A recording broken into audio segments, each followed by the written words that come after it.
Disturbing facts you wish you didn't know. Walt Disney was an FBI informant. The FBI tasked him with watching Hollywood actors, writers, producers, and so on. Tomato sauce can contain up to 30 fly eggs per 100 grams. On top of that, cocoa beans can contain 10 milligrams of rodent poop per pound. And that is okay according to the FDA. Until 1997, cattle were routinely fed processed dead cats and dogs that they got from shelters. In 2016, the Louisiana Supreme Court ruled that Catholic priests don't have to report cases of sexual abuse of children if it comes up in confession. In Colorado, if you lose your arm in a work-related accident, the employer has to pay no more than $36,000. What happens if I lose both? Is it double? Back. Okay. Spirit. You need to stop.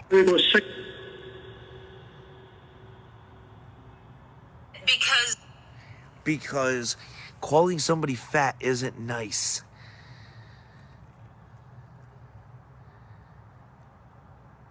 That's why. The gym. I'm sorry, did that spirit just say I should hit the gym? Do we have two fucking spirits attacking me right now? This is insane. This is insane. We have a male and a female literally telling me I need to lose weight. Oh, okay. Laugh. Yeah. Laugh it up. That's cool. Why not? I'll take it. Maybe you're right. Maybe you're wrong. Ooh, wee.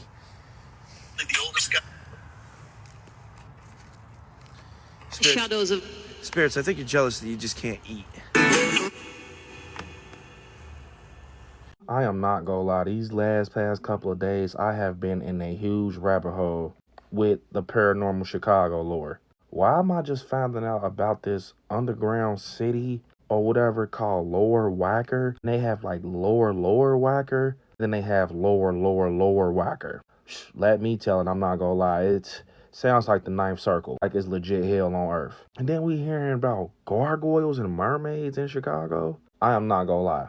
It's this female on here. Her name is like Cat G. I've been in a rabbit hole with her videos. Like she's talking about mermaids and everything, the gnomes. It is actually creepy. But she had a story about when she actually almost got stuck in Lower Wacker. How when she went down there, the farther you go, the darker it get. And it's like tunnel people or whatever that lives down there. And some people go down to Lower Wacker and they never come back up. Like it's legit a whole city. Like they call it Gotham City. Like, bro, this can be a whole movie. Like, this sounds crazy. Like, they said it's legit people that live down there, like, weird people. But, yeah, and then we're hearing stories about the gargoyle statues in Chicago becoming to life and moving. You be seeing them fly on a building. Mermaids by the Navy Pier. Chicago, what is really going on over there? Like, I never knew about this. But they say, like, Chicago really, like, dang near worse than New Orleans. But, yeah, Lower Wacker, I live 4 hours away from Chicago. I want to go see this for myself. They say you legit don't have no phone service down there or nothing. Like, you just go down there and it's dead. And if some people get lost in there because the GPS don't work, like, it's hard to find your way out. And they said a lot of evil and demonic stuff happened down in Lower Wacker. I'm not gonna lie, bro. This is very interesting. I've been watching these videos every night about Chicago. Who would ever know that Chicago? I mean, a lot of stuff happens. A lot of people get unalived in Chicago. It's a lot of violence. But I'm not gonna lie, I did not know it was this bad with paranormal activity in Chicago, y'all. Let me know in the comments if you knew about Lower Wacker or the gargoyles or the mermaids in Chicago.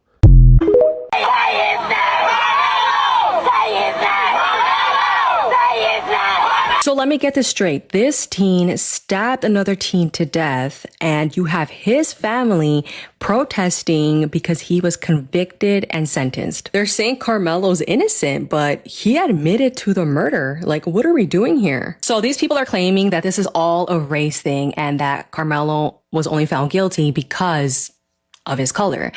But he brought a knife to a track meet and stabbed another teen to death for absolutely no reason. Like, his life was not in danger. Excuse me. Are you back there again? This has become its favorite spot. Now, and there he is. Okay, that's enough water, please. Okay. Everyone can see you in their reflection, bud. Everyone can see you in their reflection. And it's gone. Okay. I know he's not in here, but I just want anyone who's watching to see. This is too small, but just like it's not. I just wanted you to see. The cabinets are knocking again. I'm leaving. Ouch.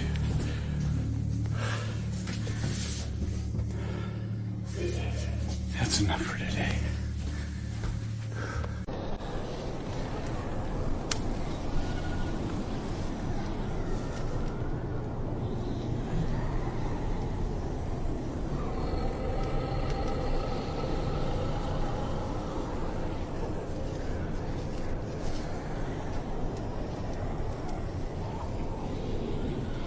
Sloths might just be a morality test from God, or nature, whatever you believe in. On paper, it would be so easy to roast a low-achieving, crap-eating, barely functioning moss blanket. They have probably the worst diet on the planet, and for their lack of effort, it takes them a month to digest a leaf. They poop once a week, and for some reason, they climb down the tree to do it, and the process is so dangerous that half of all sloths go out like Elvis, on the toilet. They're such predatory light work, harpy eagle, they'll sometimes go out of their way to leave sloths alive, not out of pity, but so their chicks have an easy, low-risk dummy to practice on. Sloths get treated like a tutorial. They get crap, they take craps, and believe it or not, they eat it too. There are places in the world where toilet sloths are a thing, where they break into outhouses and scoop out and eat.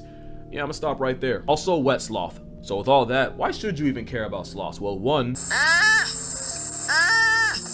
but also, they just might save your life one day. Scientists found that the fur of Costa Rican sloths have an entire ecosystem. It's like an algae moss trailer park, and in it are antibiotic producing bacteria. And it's possible these strains can be used to treat malaria, Chagas disease, and maybe even breast cancer. It might also be why sloths almost never seem to get infections. They can get deep fried on power lines, hanging on to life by a thread, but no infection. That's a big deal because scientists are scared that by 2050, people becoming resistant to antibiotics could lead to 10 million deaths a year. So imagine if the same sloth you treated as a filler character ends up being the answer. Mind you, it'd have to be wild sloths too, not the ones in zoos. But yeah, shout out to Costa Rica, the people, and of course the animals. The government is low-key, high-key trying to destroy it all, so yeah. The more you know. Also, if you do go, please, ecotourism. Support the locals, don't give the government more excuses to...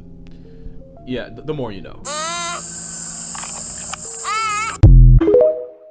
She claimed that a 6-year-old child consented, and that's why she SA'd her. 22-year-old Abigail Roberts was staying at her family friend's house for a few weeks. Abigail's friend also had a 6-year-old daughter who Abigail had taken an interest in. Abigail told detectives that the child asked to perform certain inappropriate acts because she wanted to be a pole dancer when she grew up. Abigail admitted to inappropriately touching and engaging in S acts with the 6-year-old little girl. Abigail used her phone to take 10 videos and 30 pictures while she was SAing this little girl. Abigail had also shared these inappropriate videos and photos with at least one other person. When an investigator asked Abigail if she understood that a 6-year-old child is legally unable to give consent, Abigail reportedly responded,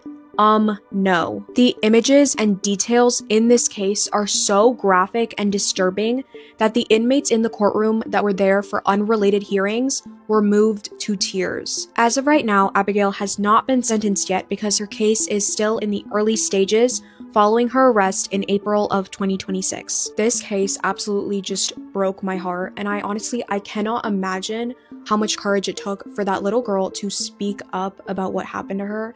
It must have been so terrifying. But what do you guys think about this case? Morbid Facts, Part 614. In the summer of 1974, 18-year-old Disneyland cast member Deborah Gale was assigned to the newly opened America Sings ride in Tomorrowland, a rotating theater that featured animatronic animals singing songs from different eras of American history. The attraction had only been open for 9 days when something went horribly wrong during her shift on July 8th. At some point during the rotation, Deborah became caught in a narrow gap between a moving theater wall and a stationary platform. As the mechanism turned, she was crushed in the machinery, likely killing her immediately. Guests seated nearby heard her screams followed by a loud thud, but tragically mistook both for sound effects from the show.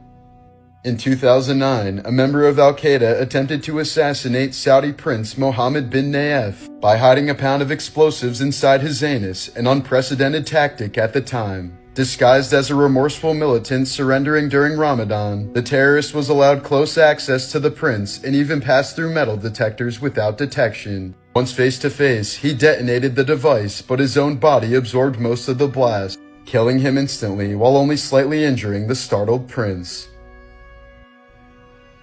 She was going 100 miles an hour when she hit this wall, and her boyfriend Dominic Russo, who was 20, and his best friend Davian Flanagan, who was 19, both passed away. But Mackenzie survived. At first, everyone thought it was a big accident, but after investigators looked at the car's black box, data shows that 5 seconds before the crash, she pressed the gas all the way down and drove towards the wall intentionally. Her attorney tried to use POTS as her defense, which is a medical condition that affects someone's nervous system, and some of the symptoms are dizziness, fainting, and increased heart rate. But according to investigators, this argument made no sense because if Mackenzie really did pass out on the wheel, her foot couldn't have pressed the accelerator all the way down. If you're unconscious, your body goes limp and your foot would naturally just slide off the gas. Also, if her family was so adamant that her POTS was so severe, then why the hell would they let her get a driver's license in the first place? Mackenzie actually applied for a new license, and just look at how she answered this question on the application. She literally checkmarked the box that says, I do not have a condition that results in episodic impairment of consciousness or loss of muscular control. How are you claiming that your condition was what caused the crash, but then you go apply for a driver's license and you claim that you have no condition? Make it make sense.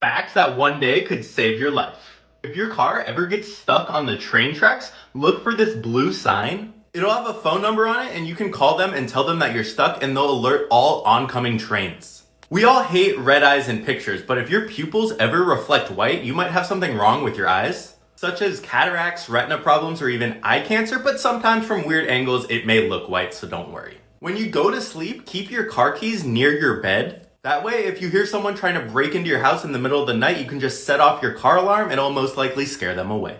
Never use bleach to clean cat urine. When mixed with chlorine bleach, creates a toxic gas that is harmful to humans and can even be deadly in large amounts.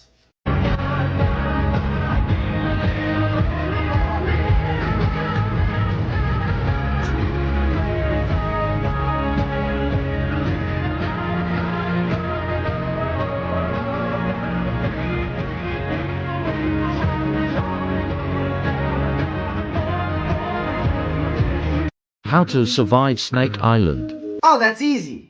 Just don't go. For those of you who don't know, Snake Island is an island that's about 100 miles off the coast of Brazil. And they call it Snake Island because it's inhabited by only snakes, specifically by the golden lancehead. It's one of the most aggressive and venomous snakes on the entire planet, with a striking speed so fast that scientists say you can't see it with the human eye. Oh, but it gets worse. There's so many of these snakes on the island that it's believed there's about 5 snakes per square meter. To put that into perspective, you'll never be more than a foot away from your funeral. It's actually so dangerous that the Brazilian government has now made it illegal to go to Snake Island. Moral of the story, don't go to an island that's inhabited strictly by venom. And as always, follow for more facts.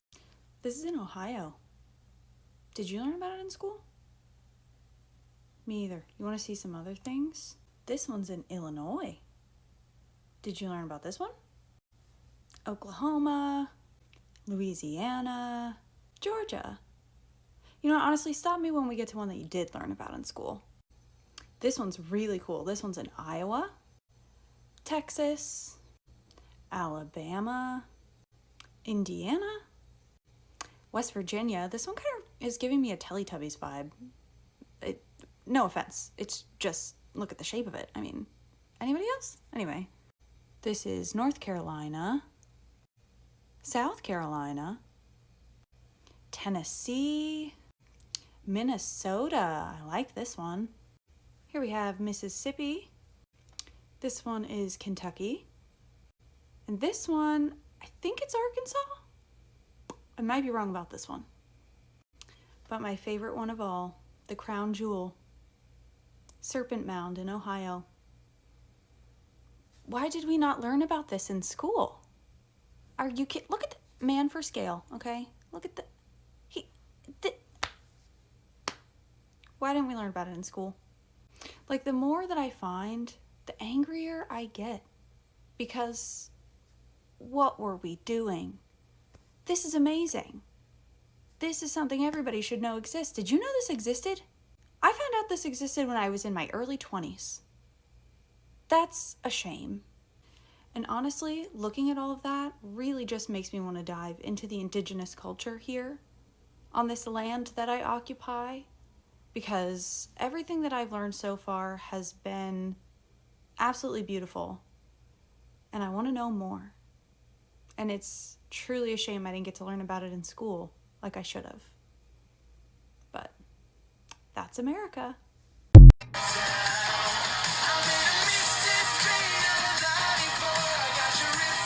So we all hear stories about Hollywood pedophiles, but Brooke Shields' story is absolutely insane. When she was 11 years old, Brooke Shields was cast in the film Pretty Baby alongside Susan Sarandon. And in the film, when she was 11 years old, Brooke played the character Violet, the daughter of a prostitute who lived in a brothel. And disturbingly, in the film, there were actual nude scenes filmed. Fully nude scenes featuring the 11-year-old Brooke Shields. A year before that, though, Brooke Shields and her mother appeared on the cover of New York Magazine. And check out the headline. Meet Terry and Brooke Shields. Brooke is 12, she poses nude. Terry is her mother, she thinks it's swell. That's incredibly disturbing, and it should be noted that the original article, which used to be on the New York Magazine's website, one night suddenly vanished from the web. In 1979, Brooke starred in the movie Just You and Me Kid, and either her or a body double appeared nude 3 different times in the film. Keep in mind, these were films that were being released widely in theaters. Well, as a minor, Brooke also starred in the film The Blue Lagoon, which featured nude scenes, and the film Endless Love, which got an X rating from the MPAA, which was later edited down to an R rating. Keep in mind, all this while she's underage. Oh yeah, and there's the Playboy situation, which I'm going to talk about in another video. Brooke Shields was absolutely abused by the Hollywood system and taken advantage by pedophiles her whole life. Looking back at all of this in the year 2025, it's just hard to believe that any of this was legal. I know that this was before strict laws were really put into place regarding CP, but it's unbelievable that actual studios stood behind these decisions and asked minors like Brooke Shields to get naked in front of cameras in films that were going to be marketed to the masses. This is absolutely disturbing, and I know that Brooke Shields has talked about this a lot, and I cannot commend her enough for her strength in dealing with all this crap.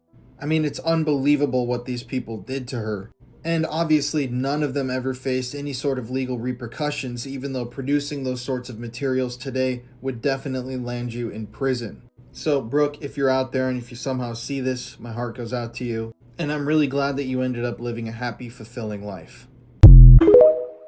If you play this paranormal game with your friends, you'll enter a trance where you may encounter shadow figures. It's said that these entities are harmful, so be warned. For this game, you'll need 2 players. One person to be the guide and the other to be the subject. The guide will sit cross-legged and the subject will lie down resting their head in their lap. To begin the trance, the guide will start gently rubbing the subject's temples and repeating the phrase, red door, yellow door, any other color door. And the subject must have their eyes closed and their arms raised. And if there are others in the room, they may chant the phrase too. As the chant continues, the subject will envision a hallway of doors. And once they start feeling themselves slipping into the trance, they may lower their arms to signal starting the game. It's important for everyone in the room to remain quiet and to take this seriously, or the game will not work. The guide will then start following the subject through what they're seeing and ask questions such as, what color doors do you see? what's in the room behind the door, and how does this room make you feel, etc. As the game goes on, be mindful of these central rules to follow. Otherwise, the subject may end up being trapped in the trance forever. The rules are simple. If you see people or figures, do not interact with them. Stay away from rooms filled with clocks, they will trap you in the game. If you see stairs, always go up, never down. A basement may lead to negative experiences. And most importantly, if you see a man in a suit, run. He is very dangerous. In case the subject is unable to awake themselves from the trance, the guide must shake them awake to end the game. Remember, you're entering your subconscious in this game, so you may experience intense feelings and emotions, and maybe even see something you wish you didn't. Follow me for more scary games. Costa Rican animals that'll change your brain chemistry, because I'm guaranteeing there's at least one animal here that you've never heard of. I bet you didn't know they have their own honey badger. The greater grisson is basically the American version of the concept. It's also Black Air Force energy in a bowl cut, because these weasel overachievers are one of the most feared predators in the country. Or at least they would be if the Oreo onslaught was bigger than a ferret. Ah, jump scare! Just kidding, it's a water opossum. No, the O isn't silent, it's a possum, not your partner. They're not the only marsupial in Costa Rica, but they are the only one with webbed feet. They're also the only ones where the guys have a pouch too, except theirs are to protect the McNuggets while swimming. You gotta always protect the McNuggets. Costa Rica has 6% of the world's entire biodiversity, and somehow they fit that in 0.3% of the space. That's how you end up with animals most people have never seen. This frog isn't one of them. Unless you never watched the Muppets. Real life Kermit was clocked in Costa Rica, but the Muppet understudy's main personality trait is that Costa Rica's glass frog is see-through. Not only can you peep all their inside business, but they can actively move blood to the liver to make them even more transparent. Where else but Costa Rica? Now, Costa Rica's birds will rewire your mind, but in my biased opinion, none do it quite like Montezuma or a Pendula. I definitely didn't just need an excuse to say that. If you see one upside down, you're watching a male Montezuma shoot his shot. Imagine if dating was like this. This cat is one of the rarest and smallest wild cats in the world. Here it is on someone's porch. I'm not guaranteeing you'll see an oncilla in Costa Rica, just know the chances aren't zero. You know a country's real like Pandora when you find an extinct animal there. The Isthmian alligator lizard straight up disappeared for 50 years, and folks figured the population just flatlined. Yet the lizard left behind was rediscovered, and one of the only places it's found is Costa Rica. So I'm not gassing it when I say this country will genuinely change you. On one condition though, ecotourism. Don't use hotels. They kill the whimsy and the country. You don't want that. Pura vida. Humans are unintentionally breeding dinosaurs, and it's terrifying. We've officially turned great white pelicans into cannibals, and I for one did not realize just how big great white pelicans are, but their wingspan can be up to 12 feet wide. They are ginormous. Throughout history, they've pretty much only eaten fish until recently, when off the coast of Africa, fishermen were dropping all of their discarded chicken parts into the ocean, which was feeding the pelicans. Because of this surplus of food, the amount of pelicans in the area absolutely soared. It was all well and good until the fishermen stopped discarding chickens into the ocean and essentially cut off the pelicans' food supply. To compensate for the loss of their food source, they started traveling to a nearby island called Malgas, where they started eating the baby birds there that are in the same family of birds as them. These birds are also not small birds. When I say babies, they can be up to 5 pounds, and the pelicans just come in and swallow them whole, sometimes in front of their parents. These birds, called Cape gannets, are now dwindling in population because pelicans are eating so many of them. There's no longer enough Cape gannets for pelicans to feed off of. I'm very nervous to see what they will adapt to feed off of next. I guess word is already getting around the pelican community at how delicious birds are, though, because they've recently seen pelicans start to eat penguins as well. Facts that one day could save your life. If you ever find yourself stuck in quicksand, contrary to popular belief, you won't get swallowed whole. It usually stops around your waist, so all you have to do is lie down and almost backstroke like you're swimming and try and disperse your weight to get out. If you ever find yourself buried under snow, you can make a little air pocket by your face, spit and see which way gravity takes your spit, and start digging the opposite direction to get to the surface. If you ever find yourself in an elevator in an emergency, the little star symbol you see next to the numbers, that floor is the one with the quickest emergency exit outside. Ideally, you don't want to be on an elevator during an emergency, but if you are there, that is what you can do. If you ever get impaled or stabbed by an object, don't take it out. Whatever is in there could be stopping the blood flow from coming out, so it's best to keep it in there because removing it could also cause more internal damage. If you ever find yourself choking and you're alone, you can actually give yourself the Heimlich maneuver. What you can do is you can take your hand, you can put it like this and go under your rib cage, and you push in and upwards to try and get that food to come out. And it's best to find a stable object to lean on when you're doing this. Did you know that Disney once built a ride that was so terrifying that they literally had to stop running it? Welcome back to Secrets of the Kingdom, where we dive into Disney's lore, forgotten history, and crazy urban legends. So before Stitch moved into Tomorrowland, there was an attraction there that was so scary, it felt like it belonged more in Horror Nights than it did in any Disney park. And that attraction was called the Extraterrestrial Alien Encounter, a sensory thriller from Disney and George Lucas. So during this experience, you would get locked in your seat. As you can see, people that were in the audience had over-the-shoulder restraints like you would see in a roller coaster that goes upside down. And after you were locked into your seat, the lights went out and a huge alien escaped into the crowd. So you would hear it stalking around the room, breathing on your neck, and then a warm kind of like drool would start dripping onto your shoulders in the dark. And yes, this is at Magic Kingdom. You would even hear a maintenance worker get attacked above you. You'd hear glass shattering, bones crunching, and you cannot move at all in your seat as all of this is going on. So parents obviously flooded guest relations with complaints that the ride was traumatizing for their kids, and rightfully so. I thought Dinosaur was scary as a kid, but this is like Dinosaur on crack. And to combat this, Disney literally covered the entrance in warning signs to kind of like scare off nervous families. But between the backlash and the fact that Magic Kingdom is supposed to be the most kid-friendly out of all of the parks, Alien Encounter unfortunately did not survive. If you were around for this or went on this attraction at any point in your Disney travels, I would absolutely love to hear your story because this sounds crazy. So yeah, that's another little piece of fun Disney history for you. If you found this interesting, go ahead and hit that follow button and let us know in the comments. What would you like to see us dive into next? Unexplainable mysteries caught on camera. A few months ago, this security cam footage went viral.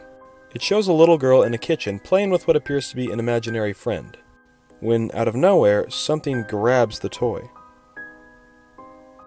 She appears to be alone, but shouts no, as if telling somebody to stop. But moments later, her other toy seems to be grabbed. Many people think that this could just be an overactive imagination, but others seem to think that there's something paranormal going on here. What do you think? Sad things you never noticed in Spider-Man No Way Home. In this scene, Tom's Peter doesn't mention Osborn's cure and puts it to the side. Because he doesn't want to cure him, he wants to kill him for what he did to Aunt May. When he slams it on the table, Toby immediately notices and says this. Gotta cure all of them, right? Right. That's what we do. You can see the conflict in Tom in this scene, and this is when Toby realized he had to keep an eye on Tom whenever Osborn showed up.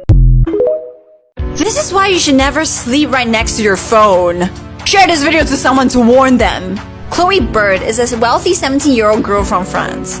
On April 1st, 2021, she came home from school and she was really exhausted, so she slept on her couch with her phone right next to her face.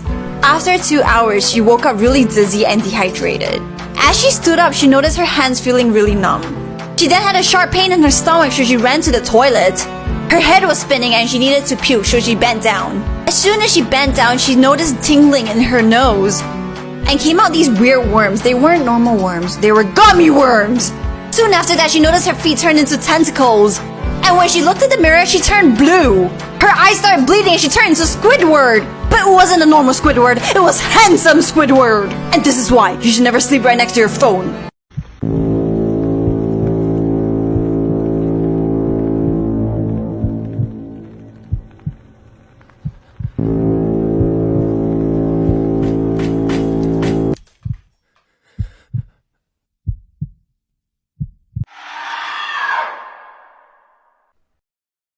You know why something evil has to ask permission to come into your house?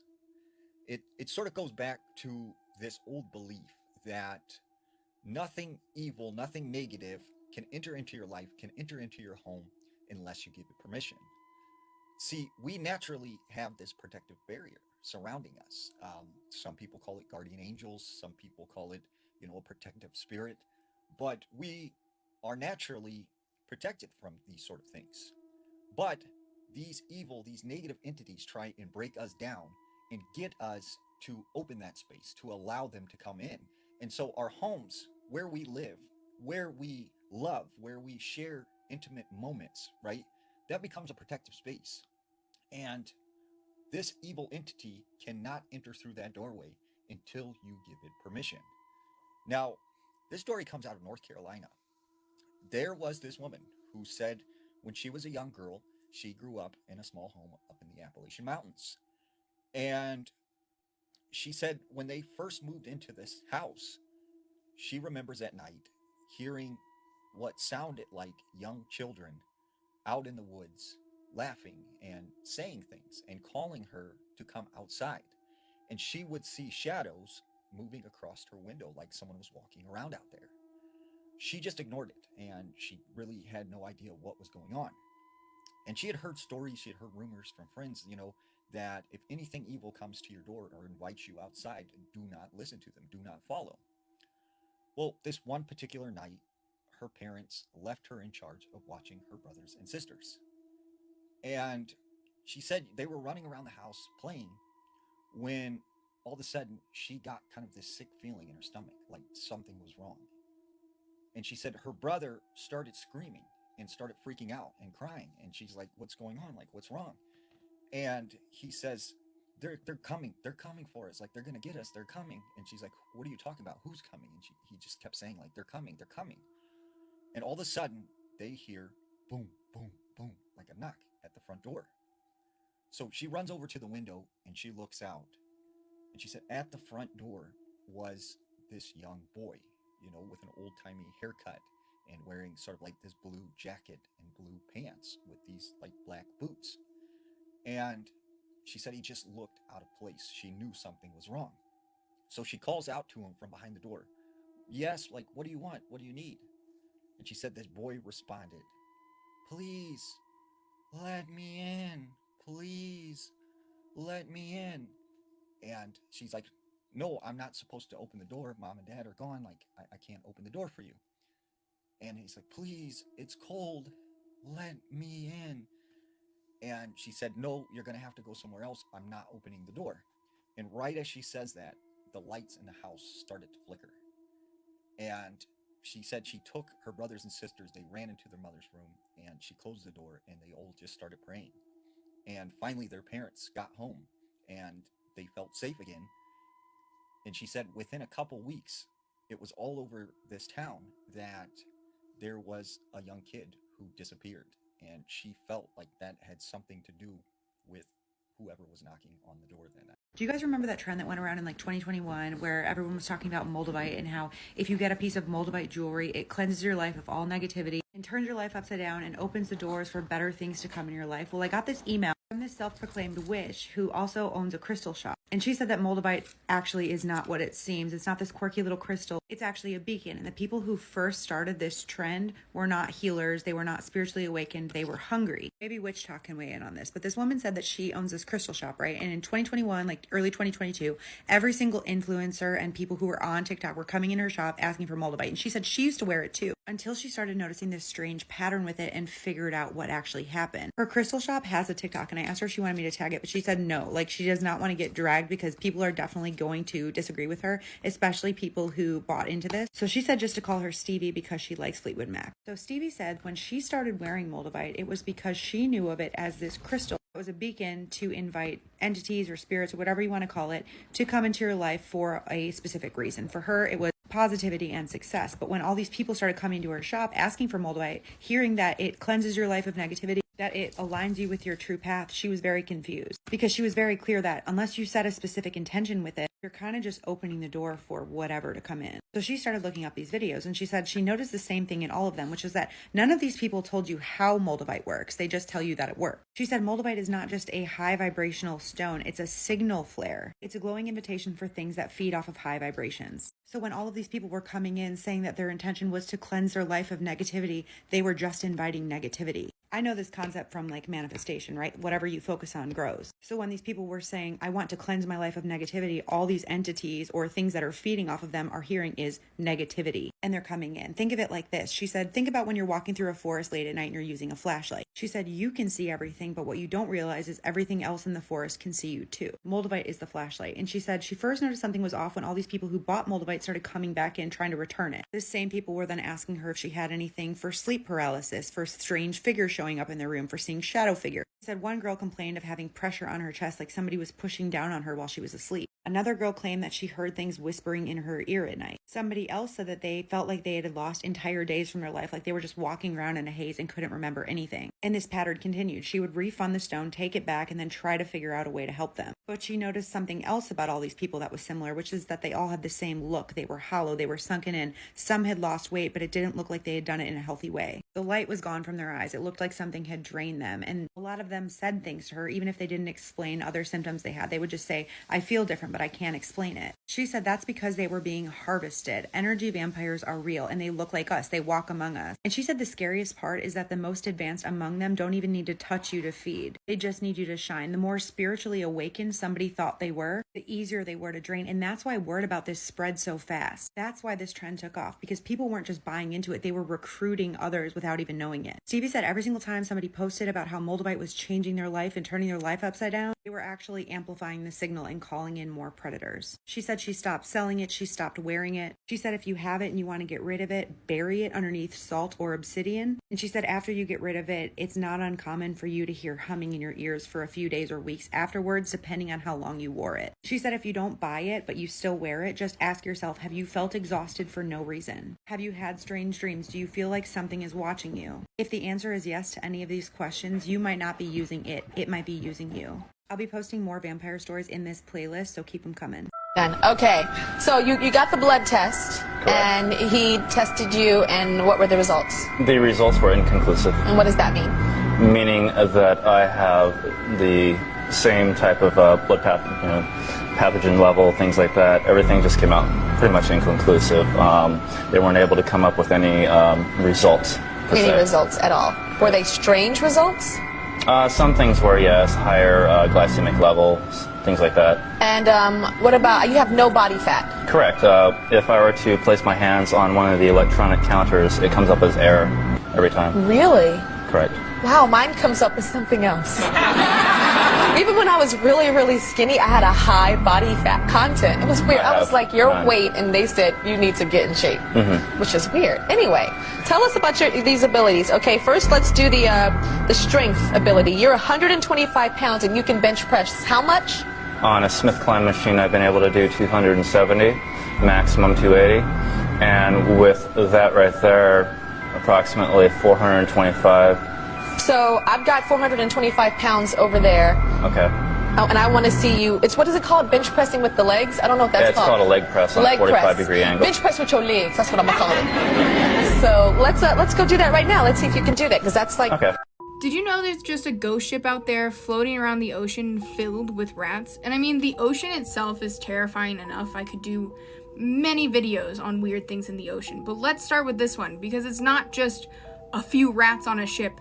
It's rat infested, apparently, and those rats eat each other, and people are worried that if they run into the ship, it might eat them too. So the ship behind me is called the Lubov Orlova, and if I butchered that, I'm sorry, I don't speak Russian.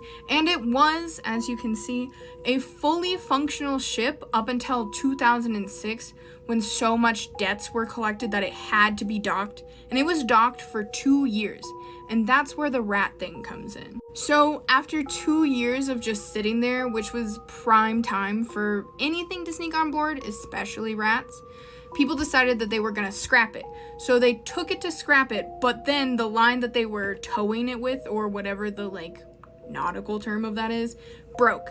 And it floated for a while. But it was still in the Canada area where it had been docked.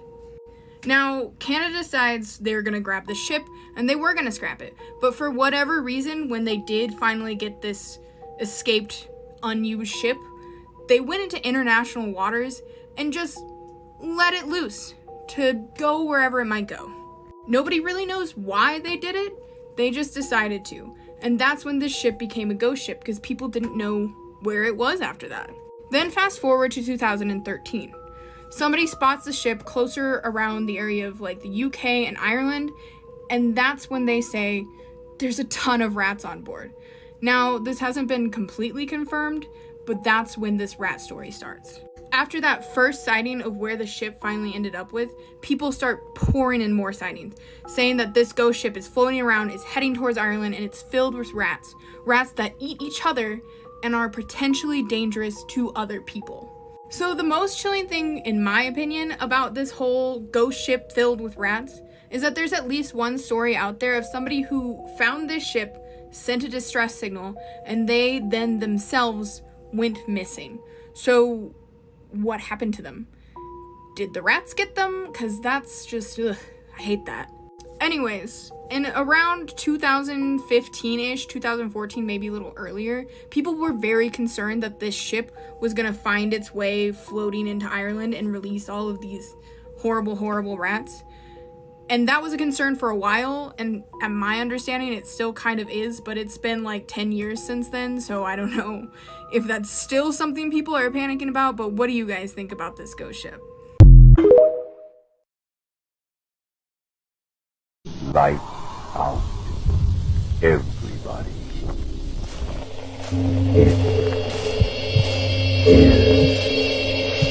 there.